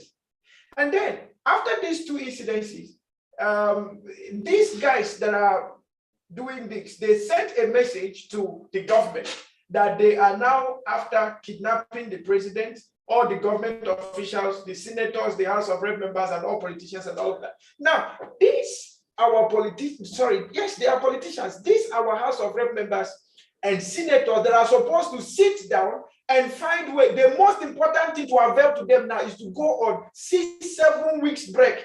And one of them in the plenary said that he is advising them not to stay in Abuja because Abuja now is hot. They should go to they should go on vacation. That was what someone that is to represent the interest of the people is saying. And whether they didn't know that the television stations were carrying this, I don't really know. But that shows some level. That shows a level that as a country, we have not really gotten it. I'm talking about Nigeria. Please don't mistake me. Nigeria is a perfect case study for now. We have not gotten a perfect or a good governance framework to ensure balanced economic development. I'm using Nigeria as a case study, but that could be the same thing happening in someone's organization right now. All right? Very, very important. Remember, I said everything we are using here is just for educational purposes, not to accredit or discredit anyone. Please, let's get it very well so that we don't turn this meeting into a political meeting. This is a corporate governance workshop. Obviously, politics must come in, right? Politics must come in because as we proceed, we will not see the political juggernauts among us. All right. Okay. So someone said this person is not happy with Nigeria. I said it earlier that Nigeria and corporate governors are enemies. We are not enemies. It's just that we are neighbors that have not agreed. Okay, we are neighbors that have not agreed. All right. It ensures that the interests of all shareholders, majority as well as minority shareholders, are safeguarded. I just gave the typical example now. Safeguarded. Safeguarded. Okay. Let's come to reality. Everyone involved in your business, including the least customer in your business, is a stakeholder. I hope we all know that, including the least stakeholder, so that somebody will not think it's only government we came to talk about here. Now, when you are doing your product design, do you consider that least customer in your development? Is his or her interest covered in your business policies? Some of us are much more interested in shelving off customers that are not paying well. Irrespective of whether they are regular customers, loyal customers or not, it doesn't concern them. This customer is not paying well. So the cost of maintaining this customer is higher than what he's bringing, what she's bringing. So let's remove our interest from this matter. Now, let me give you a typical case or some cases so that you understand that we need to cover all interests, no matter how small. All right. So there is this funnel approach to management. So you can do funnel management by placing the funnel the way it's supposed to be and then have the drain going down, or you turn it the other way. All right. So you can have the much coming in and then with force, or you could have the little coming in but a mass. You will not lose. It's just for you to re-innovate your business. Re-innovate your business model, innovate your business strategy. So this idea of venting off customers that are not really paying as much as you want. The product they are buying is the one you have. So you shouldn't complain about it. So let me take an example of Cowbell. In Nigeria, we have a milk that we call Cowbell, a brand we call Cowbell. So Cowbell typically deals with milk, all right? So when Cowbell came into Nigeria, before the introduction of Cowbell, we had Peak. Now, when Cowbell came in, Peak was the dominating market leader for the milk industry. Peak was basically dealing milk as though it's only for those that can afford it. So you can't buy milk except you were rich. That was what Peak presented to us. Now, when Cowbell came in and saw that there is a massive market for those who cannot afford the big milk, what did they do? They introduced what we call sachet milk. Cowbell was the first to introduce sachet milk to Nigeria. And then they introduced also in northern Nigeria, there's what we call Mudu. So you can buy milk in Mudu, all right? You can buy milk, you measure milk, okay, in Mudu, all right? That was the concept they brought in. That was a good, it brought massive disruption to the dairy industry. So you have larger population of the people now willing to, or now having milk to buy.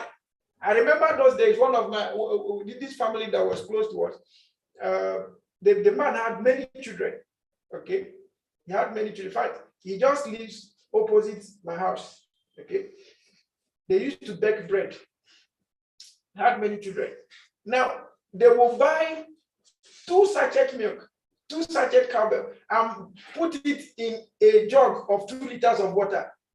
So what mattered to them then was not really about the content of the milk or the quality of the milk. What mattered to them was to have a sense of feeling that yes, they are drinking milk. They are taking a feel of milk. They are having the feeling that yes, we too can take milk. Okay, that was one of the introductions that Cowbell brought. But look at what PIC did. PIC did not say, oh no, this smaller community of people or this community of people that pay small, they are not our market. PIC also bought into that idea and went into sachetization and became strong competitors, or just to maintain their market leadership position. They went into that position or went into that market and started producing sachets. Then you can buy sachet of milk, sachet 20, 25 naira, 30 naira. I think now it's 100 naira. Things are just changing on a daily basis. Okay, it's now 100 naira. But as this one is 100 naira, the big milk we used to buy then is almost 5,000 plus now. 5,000 plus. That was something we used to buy 300 naira. Something we used to buy 450, 300, 450, 300 for Cowbell, 450 for PIC milk. And then if you're buying what they call it, if you're buying Cowbell, then you buy Cowbell 250, 300. But now you have milk 5,000. My, that's good. All right. So when it comes to corporate governance, the least stakeholder, his interest must be covered, must be safeguarded, must be safeguarded. That's very, very important. That's very, very important.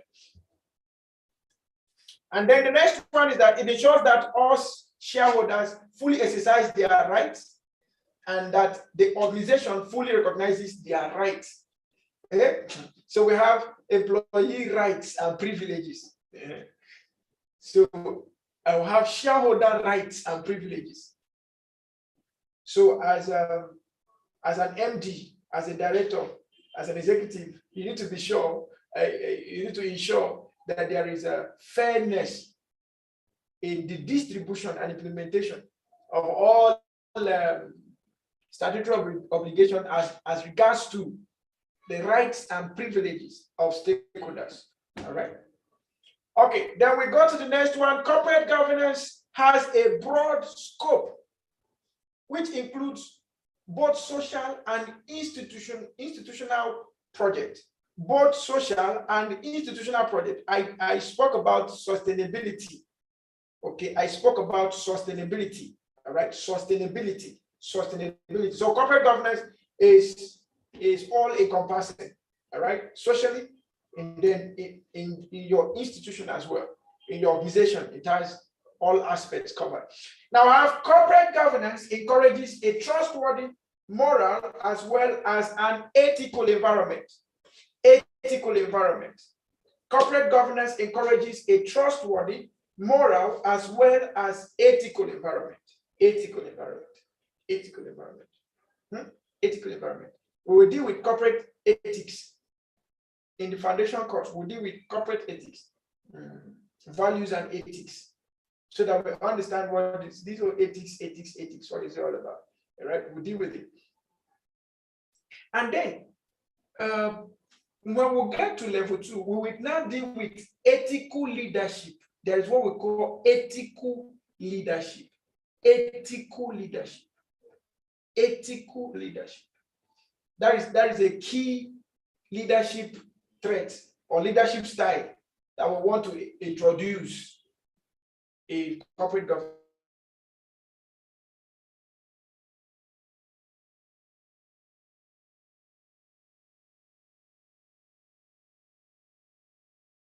So that will help us in managing corporate ethics and all of that. Okay. All right, before I proceed, any question for me? Is that something you would like to share with us? Did I see someone's hand up? Okay, is that something someone would like to share with us very briefly before we go on? You would like to ask a question, you would like to share something? Okay. Please, those that give us thumbs up is you have to raise your hand so that we can see the hand. Thumbs up, we don't really know who is giving us a thumbs up. We just see thumbs up. So if we see your hand up, it will be easier for us to unmute you. Okay, questions, contributions? Okay, so Michael Bode Matthew, you're giving us a thumbs up, so I presume you want to be unmuted. So, Mr. Michael, the mic is over to you. Please, let's hear from you. Do you want to say something? Would you want to say something? Mr. Michael, yeah, your thumbs were up. So if you like to say something, you can go ahead. Else, we proceed. Okay, so thank you so much. I have a few minutes to round up.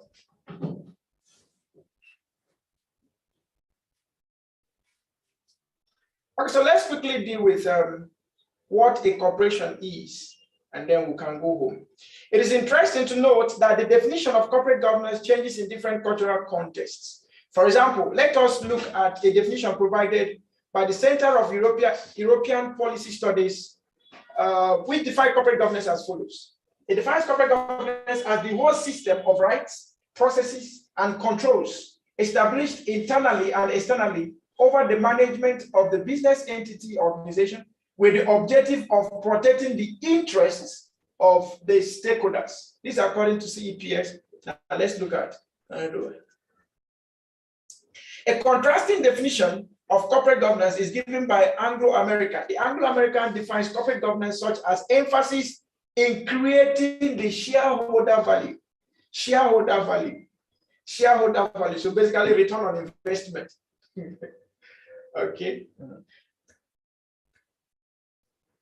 Let us also look at the definition of the OECD, or the Organization for Economic Cooperation and Development, which brings together different democratic governments which are committed to sustainable growth and improving the living standard of the community. So I think OECD should give us a more encompassing definition of corporate governance.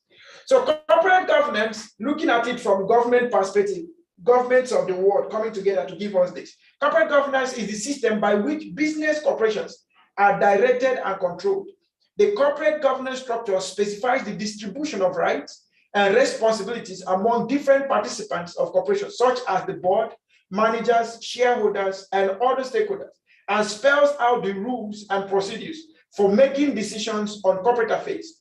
By doing this, it also provides the structure through which the company objectives are set and the means of attaining those objectives and monitoring performance. This is from Organization for Economic Cooperation and Development, OECD. So this is more encompassing. So it covers both shareholder value and covering the stakeholders' interest, other stakeholders' interest. The corporation has been defined in many ways as is interpreted by various individuals. However, lawyers and economists call it a nexus of contracts. This means that a corporation is nothing but a sum of all agreements which lead to its creation. Corporations are also defined as a device for obtaining individual profit without individual responsibility. Oh my God. In a way of obtaining individual profit without individual responsibility.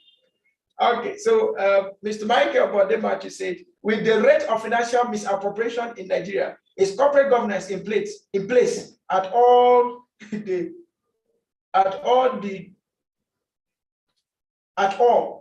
no those how leaders take cognizance of is corporate governance in place at all?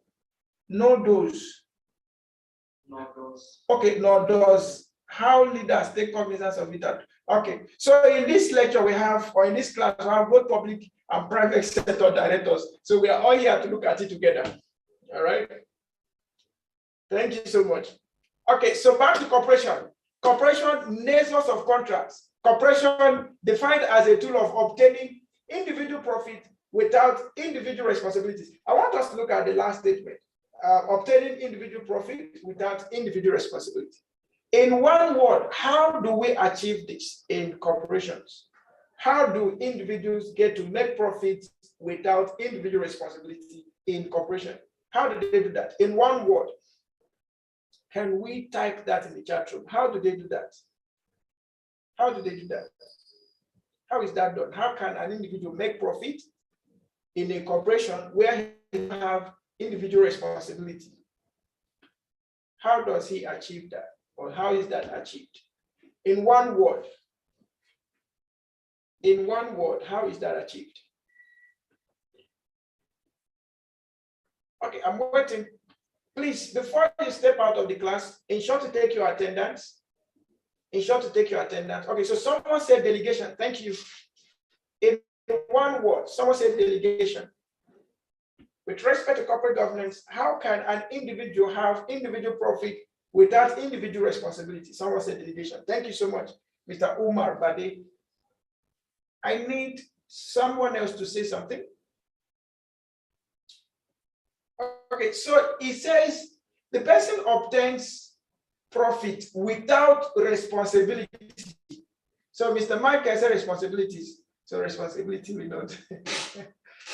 Okay, so Engineer Ahmed said collaboration. Is it collaboration?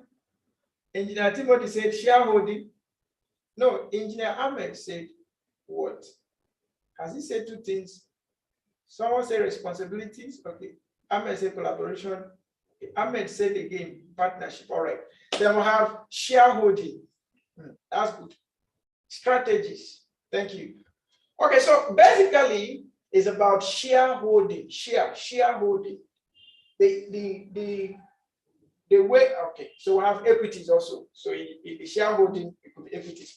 So shareholding, primarily shareholding. So your shareholding could be in form of equities, capital investment, other forms of equities that may come in. It could come in form of debt allowance. Okay.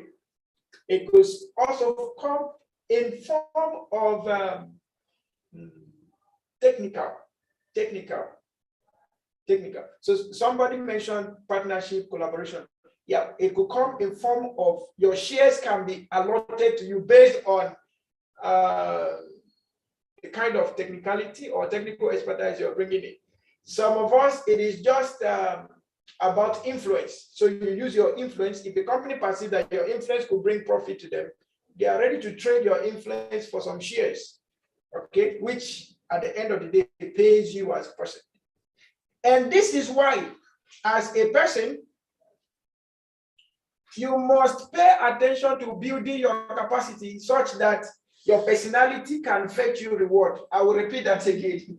As part of your personal corporate governance, you must pay attention to building your personal brand such that your personality can fetch you personal profit in companies where you don't have personal responsibilities. Did you get that? All right. Last week, we spoke about public speaking, and we spoke so much about branding in public speaking. All right. I'm talking about branding again.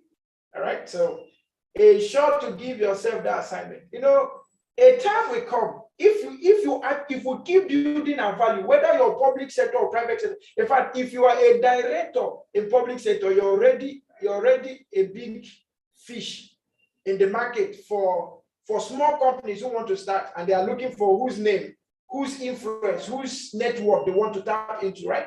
So for you, it's an opportunity. A public service director can decide to go into as many corporations as possible in the sphere of influence.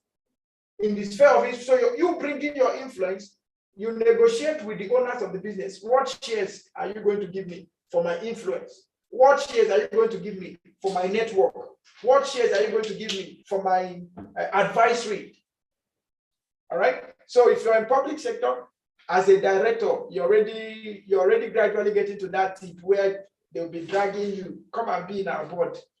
You're not going to pay anything. You'll just come and be in our board, because they know that when they go for business proposals or whatever, and it is seen that so caliber of person is in the board, maybe they begin to the business people or the proposed persons, clients begin to rethink. Okay, whether they will rethink. Just their rethinking will be, let's give them this opportunity. They have capacity. But for any other person who has not come to that point, please, let's keep building capacity to the point that our personality can bring us profit in form of shares within organizations without personal responsibilities. Okay. Someone once told me, he said he serves in a board, and he goes to the company he serves in the board, he goes to their meeting twice in a year, and they pay him 1 million naira. They pay him 1 million naira every year to be in their board. And he has nothing to do in the board. Okay, it's just please, ma, for being in our board, this is for you. Please, ma, for twice in a year, they will give her 500,000, and she goes to see them twice in a year, and sometimes not necessarily a physical seeing. It might be a Zoom call as we are having here. So every one of, if you become a corporate governance consultant, or when you become a corporate governance consultant, you can leverage on your knowledge. And so, okay, I'm going to put all the structures in place. Technically, I'm going to bring my technical expertise, but you're going to give me 2% of the shares, 1% of the shares, 0.5% of the shares, dependent on the agreement. Okay, that 0.5% that you're looking at today, in the next 20 years, could make you a billionaire. And when we get to share, talking about shares, you understand better. That 0.1% that look insignificant can make you, in fact, even if you die, it can make your children sustainable for a while, or sustainable for life as far as the company exists. In Nigeria, we hear of the story of Awolowo, the Awolowo family and Coca-Cola. All right, how Awolowo got into shares with Coca-Cola, that till date, Coca-Cola still pays Awolowo family for that little share he bought them. And they said he was the major buyer of Coca-Cola shares in Nigeria, right? So you can obtain personal profits without individual responsibility within the corporation. You're not interested, you're not involved in marketing, you're not involved in operations, you're just involved with your influence, with your shares, with your equity, with your technical knowledge and all of that. All right. To define it more visually, a corporation is a structure established wherein different parties come together and each provides capital, labor, or expertise to maximize profit for all of them. A corporation has a wide variety of constituents and it needs to relate to them, to all of them, like investors, shareholders, customers, employees, suppliers, creditors, government, and finally, the community. Legally, a corporation is defined as a fictional person for some purposes. However, the corporation itself is separate from its owners and employees. This means what is owned to the corporation cannot be owned to the people who make the corporation. Now, very soon, those lawyers here will be explaining the meaning of these terms to us as they explain this. This means what is owned to the corporation cannot be owned to the people who make the corporation. I said, stop making noise. My company, it is not your company. The company is an entity on its own. You're just privileged to be the leader of the company. It's not your own. If the company has voice, the company would have told you, don't you think I'm grown up enough to be on my own? The company will tell you, no, me, myself, and I was created to serve a purpose. You yourself, you have your own purpose to serve. All right. So when it comes to companies, we treat a company as an individual because it's regarded as an entity, a legal entity. Okay, a legal entity.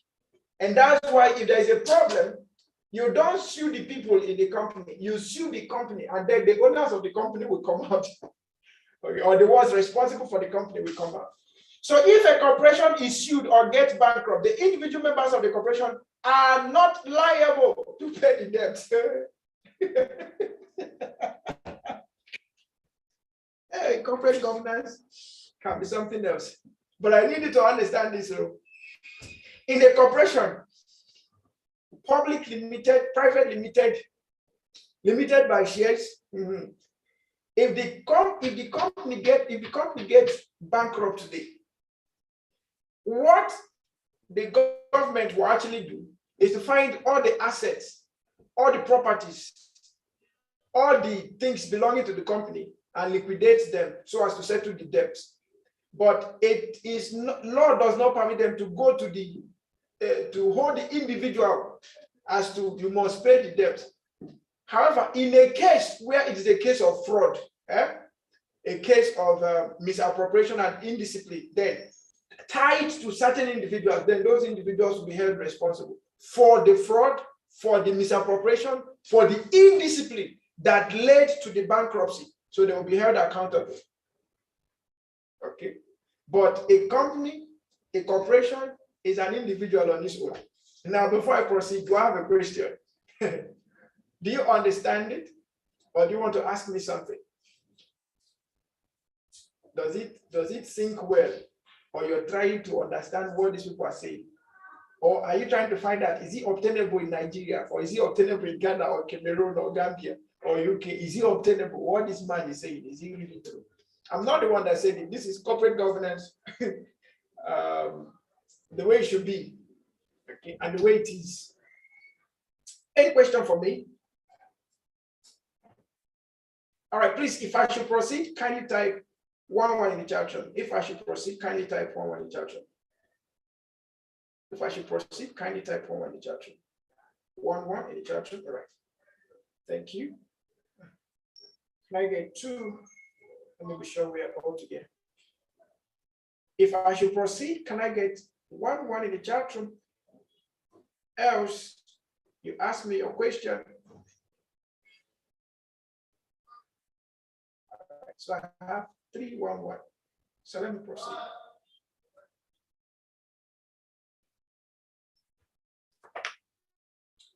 Okay, now for the sake of time, I will just we'll just stop here for today because we've exceeded our time by 7 minutes and I did not know. So we'll stop here for today. If there is any question, you ask me. Okay, so someone said sometimes in Nigeria, owners become liable to the debt of the corporate entity. Now, that's why I said it depends on what led to the bankruptcy. Now, if it is misappropriation, obviously the people involved must take care of that. If it is a case of fraud, obviously they must take care of that. If it is a case of distrust, obviously they must take care of that. If it's a sake of corruption, bribery and corruption, obviously they must take care of that. But corporately, if it is situations, economic situations that lead to closure of most companies, government will not hold anyone accountable. Okay, government will not hold you accountable for the debt. All right. All right. So tomorrow we continue from where we stopped. So we stopped at evolution of corporation. So tomorrow we continue from there. So tomorrow we'll be starting at 10 a.m. Nigerian time, 10 a.m. West African time prompt. I want you to join us. Tomorrow is going to be a thorough put program. So we are going to be running from 10 a.m. to 4 p.m. tomorrow. Okay, so we'll have our workshop, we'll have our, and all of that. Okay, so let's quickly take the attendance. And tomorrow too, we will bring, we'll bring in the other information that will be needed. However, if there's someone you think should be part of this program, feel free to invite the person. Okay. Attendance. Okay, so Fumilayo's hand is up. Fumilayo. Fumilayo. We've just posted the attendance, right? So please kindly take the attendance. So let me get Fumilayo open so that we can hear from Fumilayo. Your hand was up, but it's like you've taken it down. So let's hear from Endurance. Barrister Endurance, kindly omit, let's hear from you. All right, thank you so much. It was an interesting class. It was a very in-depth of knowledge, and it was very productive. I'll be expecting another class tomorrow as at scheduled. So thank you so much. We appreciate. All right, thank you so much, Barrister Endurance.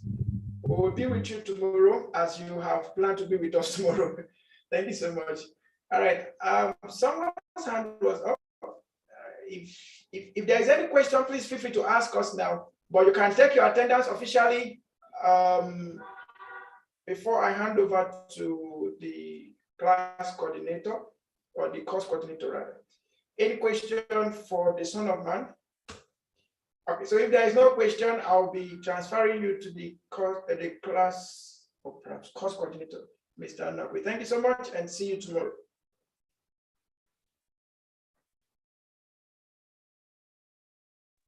Thank you very much, Dr. Banito. We thank you for that insightful presentation. And thank you very much for every participant of this program. Thank you for giving us your rapt attention. Thank you for remaining here patiently and attentively. You know, sometimes if we want to check whether we still have our participants actively participating in the course, we tell you to type 11. That builds the engagement. And from all indication, we've seen how active and consciously you've been participating in the course of today. We encourage you to put in more effort for your personal development and for the development of others around us. So thank you very much. Today is just a tip of the iceberg.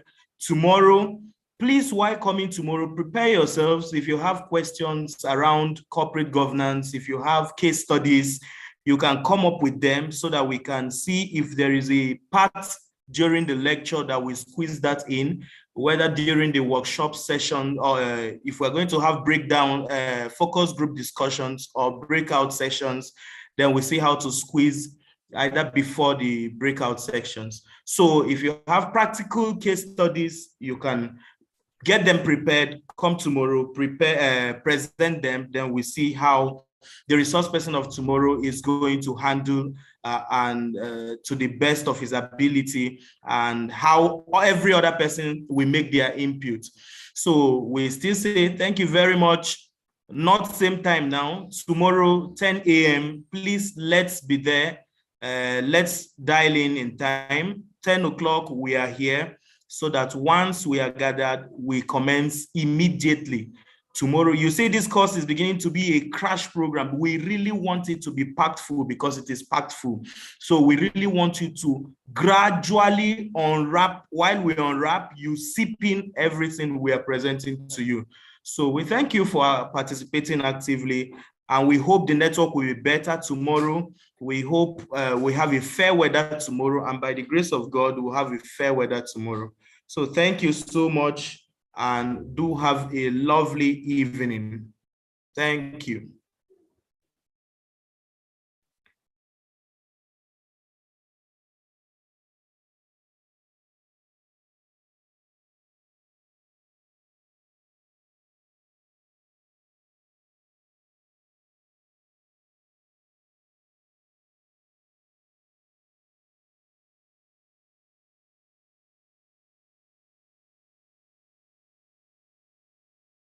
Annually due to lack of experience and wrong.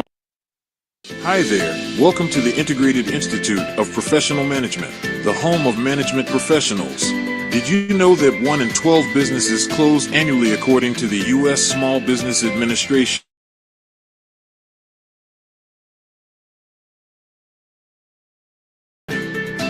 In Nigeria, according to financial experts, 80% of small businesses close annually due to lack of experience and wrong business practices. Absence of effective corporate governance frameworks results wrong business practices which lead to business closures. It is therefore imperative to establish this mindset that effective corporate governance leads to business growth, advancement, stability, continuity, profitability, and goodwill from both your customers and government. According to Investopedia, corporate governance is the system of rules, practices, and processes by which a firm is directed and controlled. Corporate governance essentially involves balancing the interests of a company's many stakeholders, such as shareholders, senior management executives, customers, suppliers, financiers, the government, and the community. Since corporate governance also provides the framework for attaining a company's objectives, it encompasses practically every sphere of management, from action plans and internal controls to performance measurement and corporate disclosure.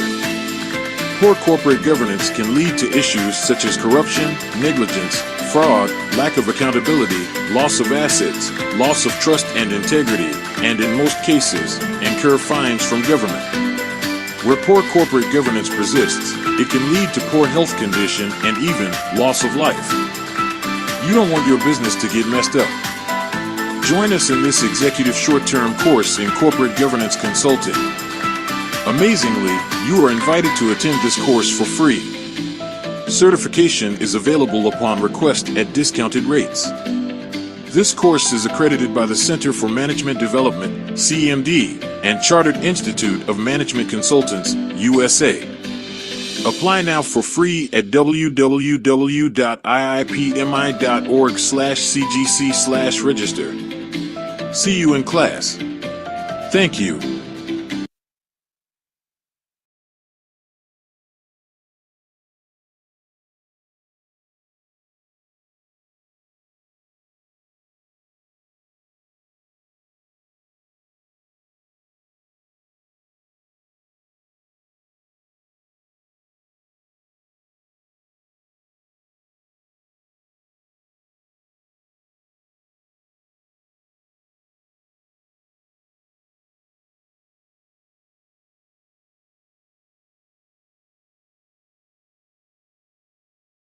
Hi there, welcome to the Integrated Institute of Professional Management, the home of management professionals. Did you know that 1 in 12 businesses close annually according to the U.S. Small Business Administration? In Nigeria, according to financial experts, 80% of small businesses close annually due to lack of experience and wrong business practices. Absence of effective corporate governance frameworks results wrong business practices which lead to business closures. It is therefore imperative to establish this mindset that effective corporate governance leads to business growth, advancement, stability, continuity, profitability, and goodwill from both your customers and government. According to Investopedia, corporate governance is the system of rules, practices, and processes by which a firm is directed and controlled. Corporate governance essentially involves balancing the interests of a company's many stakeholders, such as shareholders, senior management executives, customers, suppliers, financiers, the government, and the community. Since corporate governance also provides the framework for attaining a company's objectives, it encompasses practically every sphere of management, from action plans and internal controls to performance measurement and corporate disclosure. Poor corporate governance can lead to issues such as corruption, negligence, fraud, lack of accountability, loss of assets, loss of trust and integrity, and in most cases, incur fines from government. Where poor corporate governance persists, it can lead to poor health condition and even loss of life. You don't want your business to get messed up. Join us in this executive short-term course in corporate governance consulting. Amazingly, you are invited to attend this course for free. Certification is available upon request at discounted rates. This course is accredited by the Center for Management Development, CMD, and Chartered Institute of Management Consultants, USA. Apply now for free at www.iipmi.org/cgc/register. See you in class. Thank you.